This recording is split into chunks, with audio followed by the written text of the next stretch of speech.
রাজনীতির মঞ্চে সবচেয়ে আকর্ষণীয় শব্দগুলোর একটি গণভোট। শুনতে যেন একেবারে সরাসরি গণতন্ত্রের প্রতীক মনে হবে। জনগণ নিজেই সিদ্ধান্ত নিচ্ছে, নিজের ভাগ্য নিজেই লিখছে। কিন্তু প্রশ্নটা এখানেই, গণভোটের রায় মানেই কি আইন? ইতিহাস বলছে সব কিছু এতটা সরল নয়। গণভোট মানে জনগণের মতামত, কিন্তু আইন মানে হচ্ছে একটি রাষ্ট্রের সাংবিধানিক কাঠামোর ভিতরে গৃহীত বাধ্যতামূলক সিদ্ধান্ত। এই দুয়ের মধ্যে পার্থক্য আছে, আর সেই পার্থক্যই তৈরি করে বিতর্কের জায়গা। ধরা যাক, একটি দেশে গণভোট হল, জনগণের একটি অংশ কোনো প্রস্তাবের পক্ষে ভোট দিল, সংখ্যাগরিষ্ঠতা পেল সেই প্রস্তাব। তাহলে কি সেটি স্বয়ংক্রিয়ভাবে আইন হয়ে যাবে? অনেকেই বলবেন হ্যাঁ, এটাই তো গণতন্ত্র। কিন্তু রাষ্ট্রবিজ্ঞানের ভাষায় বিষয়টি এতটা সরল নয়। কারণ গণতন্ত্র শুধু সংখ্যার খেলা নয়, এটি একটি প্রক্রিয়া যেখানে সংবিধান, বিচার ব্যবস্থা এবং প্রতিনিধিত্বমূলক প্রতিষ্ঠানগুলো একসাথে কাজ করে। বিশ্বের দিকে তাকালে আমরা ভিন্ন ভিন্ন চিত্র দেখি। যুক্তরাজ্যে ব্রেক্সিট নিয়ে গণভোট হয়েছিল।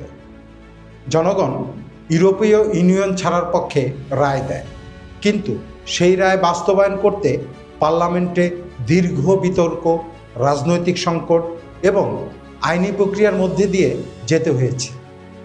অর্থাৎ গণভোট পথ দেখায়, কিন্তু আইন তৈরি করে প্রতিষ্ঠান। অন্যদিকে কিছু দেশে গণভোট সরাসরি আইন হয়ে যায়, বিশেষ করে যেখানে সংবিধানে সেই ক্ষমতা স্পষ্টভাবে দেয়া আছে। কিন্তু সেখানেও প্রশ্ন থেকে যায়, সংখ্যালঘুদের অধিকার কিভাবে রক্ষা হবে? যদি সংখ্যাগরিষ্ঠের সিদ্ধান্ত সংখ্যালঘুর অধিকারের বিরুদ্ধে যায়, তাহলে কি সেটা গ্রহণযোগ্য? এখানেই আসে গণতন্ত্রের সবচেয়ে সূক্ষ্ম দিক, সংখ্যাগরিষ্ঠের শাসন বনাম ন্যায় বিচারের ভারসাম্য। বাংলাদেশের প্রেক্ষাপটে গণভোটের ইতিহাস খুব বেশি দীর্ঘ নয়, কিন্তু গুরুত্বপূর্ণ। অতীতে গণভোট হয়েছে এবং সেই ফলাফল নিয়ে বিতর্কও হয়েছে। কেউ বলেছে এটি ছিল জনসমর্থনের প্রতিফলন, আবার কেউ বলছে এটি ছিল ক্ষমতার বৈধতা নিশ্চিত করার একটি কৌশল। এখানেই মূল প্রশ্নটি আরও জটিল হয়ে ওঠে। গণভোট কি জনগণের কণ্ঠ, নাকি ক্ষমতার একটি হাতিয়ার? রাষ্ট্রবিজ্ঞানীরা বলেন গণভোট তখনই কার্যকর হয় যখন একটি স্বচ্ছ, নিরপেক্ষ এবং তথ্য সমৃদ্ধ পরিবেশে অনুষ্ঠিত হয়, যেখানে জনগণ স্বাধীনভাবে মত প্রকাশ করতে পারে। রাষ্ট্রবিজ্ঞানীরা বলেন গণভোট তখনই কার্যকর যখন একটি স্বচ্ছ, নিরপেক্ষ এবং তথ্য সমৃদ্ধ পরিবেশে অনুষ্ঠিত হয়, যেখানে জনগণ স্বাধীনভাবে মত প্রকাশ করতে পারে। কিন্তু বাস্তবে এই শর্তগুলো সবসময় পূরণ হয় না। আরেকটি গুরুত্বপূর্ণ বিষয় হলো সংবিধান, একটি দেশের সর্বোচ্চ আইন। যদি কোনো গণভোটের ফল সংবিধানের সাথে সাংঘর্ষিক হয়, তাহলে কোনটি প্রাধান্য পাবে, গণভোটের রায় নাকি সংবিধান? বেশিরভাগ গণতান্ত্রিক দেশে এই প্রশ্নের উত্তর স্পষ্ট, সংবিধানই সর্বোচ্চ।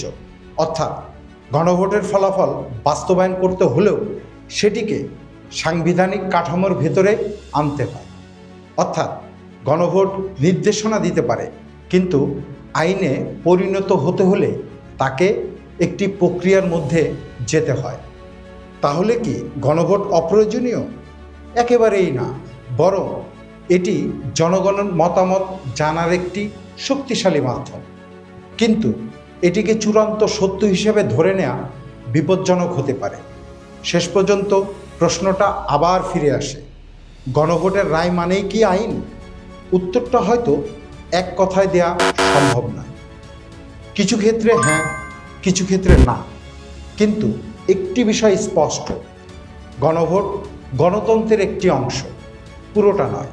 কারণ রাষ্ট্র পরিচালনার শুধু সংখ্যাগরিষ্ঠের ইচ্ছায় হয় না, এটি হয় নিয়ম, কাঠামো এবং ন্যায় বিচারের সমন্বয়ে।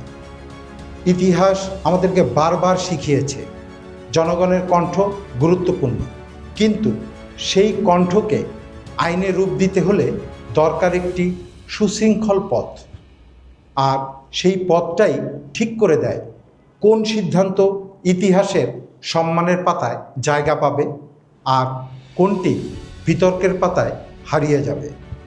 গণভোটের রায় তাই শেষ কথা নয়, বরং একটি প্রশ্নের শুরু।